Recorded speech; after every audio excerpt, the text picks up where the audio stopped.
Minority defence committee का एक वफ्द प्रांत साहब से हमने मुलाकात की है। एसआईआर का सर्वे की प्राइमरी शुरुआत हो चुकी है। बीएलओ के मार्फत यादी टेली किया जा रहा है। हेल्पलाइन सेंटर की हम लोगों ने भी शुरुआत की माइनॉरिटी डिफेंस कमेटी ने, और आइंदा भी बड़े पैमाने पर हम लोग शहर की आवाम की मदद करेंगे। लेकिन हमने रिक्वेस्ट की है, डिमांड की है कि तमाम ही सियासी पार्टियों की मीटिंग प्रांत साहब लगाए कि एसआईआर का सर्वे बीएलओ करने वाले हैं तो क्या कौन कौन से पेपर लगेंगे, इस ताल्लुक से तफसील तमाम ही पॉलिटिकल सियासी पार्टियों को दी जाए, ताकि सियासी पार्टियां और हमारे कार्यकर्ता हम सब मिलकर बढ़ चढ़कर आवाम की मदद करें और एसआईआर का सर्वे मुकम्मल हो। ये डिमांड हमने की है। और सेकुलर फ्रंट और माइनॉरिटी डिफेंस कमेटी ने वादा किया शहर की आवाम से कि पूरे शहर में हेल्पलाइन सेंटर एसआईआर का बनाया जाएगा, आवाम की मदद की जाएगी और ईद के बाद इसको बड़े पैमाने पर हम लोग इसके ऊपर काम करेंगे। आवाम इत्मीनान रख के minority defence committee secular front शहर की आवाम के साथ है। प्रांत ऑफिसर नितिन सदगीर से आज मुलाकात हुई।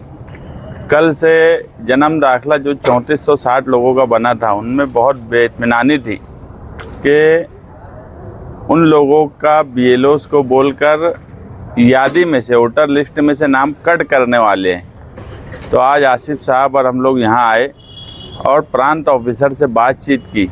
तो जिन लोगों का हम अभी नए सिरे से फॉर्म भर रहे तहसीलदार में, कि उनके जन्म दाखिले जो नायब तहसीलदार के पावर नहीं होने की वजह से रद्द हुए थे, उनको दिए जाए, तो इन लोगों के वोटर लिस्ट में से नाम कट करने की बात नहीं होना चाहिए।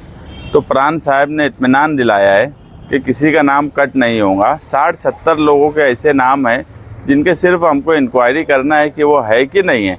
बाकी जो भी जन्म दाखिले बनाए हैं वो इत्मीनान रखे, वोटर लिस्ट में से किसी का नाम कट नहीं होगा। और माइनॉरिटी डिफेंस कमेटी हर वक्त हर लम्हा इन लोगों के साथ खड़ी है।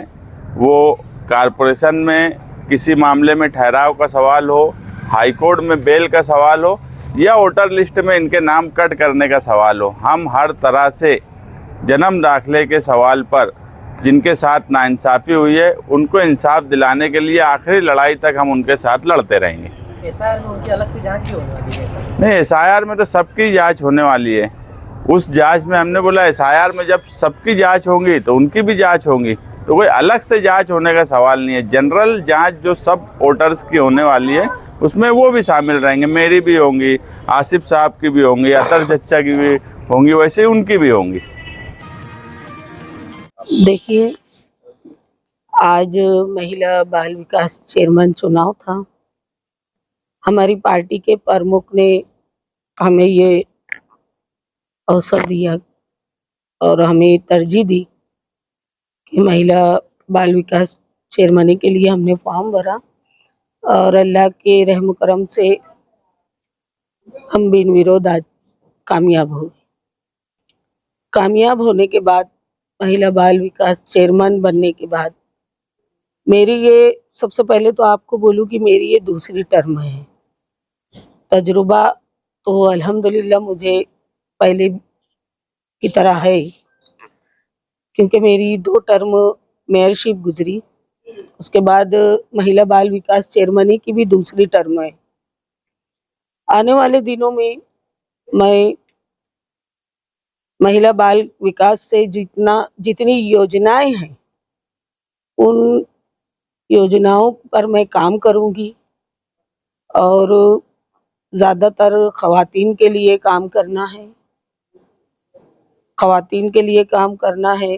पोषण आहार, महिला बाल विकास से पोषण आहार ख़वातीन तक पहुंचाना, और जो अपने माजूरों के लिए जो हम सुविधाएं महिला बाल विकास से जो उन्हें उपलब्ध करवा सकते हैं, तो जैसे वॉकर होता है, साइकिल होती है, और उसमें बहुत सारी चीज़ें हैं जो हम उन तक पहुंचाकर उनको राहत पहुंचाने का काम कर सकते हैं। साहब की याद हाँ, आज मुझे शेख रशीद साहब की याद, उनकी यादें तो हमसे कभी हटती ही नहीं है। हर पल उनकी यादें हमारे साथ रहती है, लेकिन आज ज्यादा याद आ रही है। आज वो साथ नहीं है। ये पहला चुनाव है कि जिसमें मैंने उनके बगैर किसी पद का चार्ज लिया, लेकिन अल्लाह की ज़ात पर मुझे पूरा भरोसा है कि मैं इस काम को बखूबी अंजाम दूंगी और कोशिश करेंगे हम कि शासन से नई नई जो योजनाएं हैं उसको हम मालेगांव शहर तक लाने की कोशिश करेंगे महानगर पालिका में। और कुछ बजट के लिए भी हम कोशिश करेंगे कि हम गवर्नमेंट से मालेगांव शहर की आवाम को महिला बाल विकास चेयरमैन बनने के बाद कुछ राहत पहुंचाने के लिए उस बजट को यहाँ पर लाया जाए कारपोरेशन में, और उस बजट से हम सुविधा देने की कोशिश करेंगे।